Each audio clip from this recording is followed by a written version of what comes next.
ये जो दृश्य आप देख रहे हैं बहुत ही हृदय विदारक है। जहां एक चाचा अपने 4 साल के भतीजे के लाश को गोद में लेकर के पोस्टमार्टम कराने के लिए जा रहे हैं। वहीं आप देख सकते हैं पीछे पीछे उनके परिवार के लोग, उनके आसपास के लोग भी जा रहे हैं। यही वो कार है जिसके कारण उस मासूम की मौत हुई है।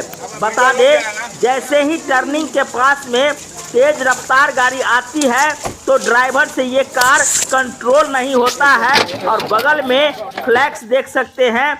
उस फ्लैक्स का जो एंगल है उस एंगल को रगड़ते हुए, उस एंगल को तोड़ते हुए 3-4 बार जो है कार पलट जाती है और उसी के चपेट में ये मासूम आ जाते हैं, जहां उनकी दर्दनाक मौत हो जाती है।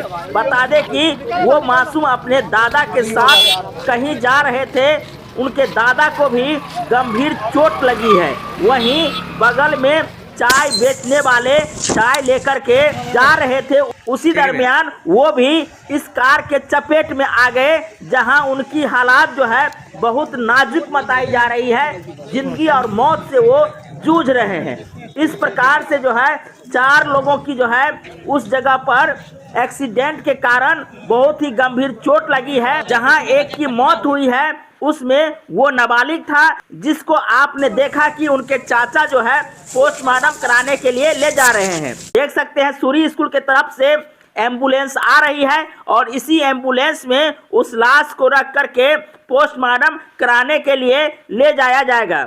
आपको बता दें कि यहाँ से एम्बुलेंस सीधे सदर हॉस्पिटल जाएगी, जहां उनका जो है अंतिम परीक्षण पोस्टमार्टम के रूप में होगी। वहीं आपको बता दें कि घंटों से सड़कों को जाम कर दिया गया था, आगजनी की गई थी। वहीं लोगों का मांग था कि ये जो टर्निंग है यहाँ आए दिन घटनाएं घटती रहती है। देख सकते हैं लोगों की काफ़ी भीड़ है। वहीं प्रशासन तैनात होकर के लोगों के साथ बातचीत किए हैं और उसके बाद जो है पोस्टमार्टम कराने के लिए सहमति बनाए हैं। बता दें कि ये घटना मधुबनी जिला के सदर थाना अंतर्गत सूरी हाई स्कूल के बगल में घटी है। से उस बच्चे के डेड बॉडी को जो है हॉस्पिटल ले जाया जा रहा है। आप देख सकते हैं यहाँ से सीधा हॉस्पिटल की तरफ जा रही है और वहाँ अंतिम प्रक्रिया जो है पोस्टमार्टम के रूप में होगी। आप देख सकते हैं काफ़ी भीड़ यहाँ लगी हुई है। बता दें कि ये घटना कितना हृदय विदारक है, इसका अंदाज़ा आप लोग खुद ही लगा सकते हैं। जहां एक तरफ लोग नव वर्ष पर खुशियां ही खुशियां मना रहे थे, तो वहीं एक परिवार में किस प्रकार की मातम छा गई है ये भी आप यहां देख सकते हैं।